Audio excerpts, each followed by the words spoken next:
A lot is about instinct, because I feel that batting is all about reacting to the ball which is coming, and you don't have too much time to react. It's a fraction of a second time you have where you have to react. So I think it's a lot to do with instinct, and that's why I always emphasize a lot on preparation, because if you prepare well and properly, then your instincts can back the right shot selection. Because if you are not preparing properly, then your instinct doesn't know whether the preparation is right or wrong, or your muscle memory doesn't know whether it's right or wrong. So just react to the ball, maybe not in the right position you want to be. So I think it's very important to prepare properly, and once you prepare properly, then you give your instincts to the freedom to take over. And when you're in that, we call the scientific word which is used is being in a zone. Being in a zone is nothing where you're allowing your instinct to take over and react to the ball which is coming your way. And that's when, even when some of the quickest bowlers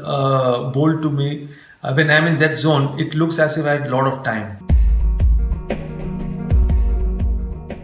It was always natural to me, and in between I started to hit the ball too hard, and then I realized that while I was doing that, there were two things which were not going my way. Number one, I was trying to play the ball early, which has never been my strength. I always wanted to play the ball as late as possible.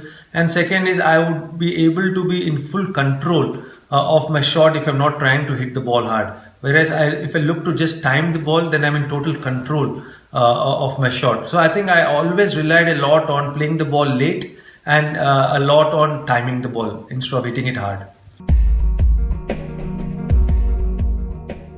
Yeah, I've always played cricket for that, and I think that comes from my school cricket. I went to a school where academics was the primary focus, and me and some of my friends, we got together and we started a cricket team, and we took the responsibility that we have to win the game, because we didn't have too much of talent in the team, but there were 3 or 4 good players who took the responsibility to win the game, and that continued even when I was playing for Hyderabad. So I always relished the challenge of scoring runs when it mattered the most, and somehow tough situations and tough opponents got the best out of me. Probably that gave me more satisfaction than my runs when things were easy. You mentioned about Bombay. I think everyone talks about the 281 or the 178, 167, which I got in Australia. But I think that 67 or 69, which I got in Mumbai, was probably one of the best innings I have played, because the match finished in 2.5 days, and on that wicket, where probably it was the toughest wicket in my career, and the manner I played in that innings, I think I'm really proud of that knock.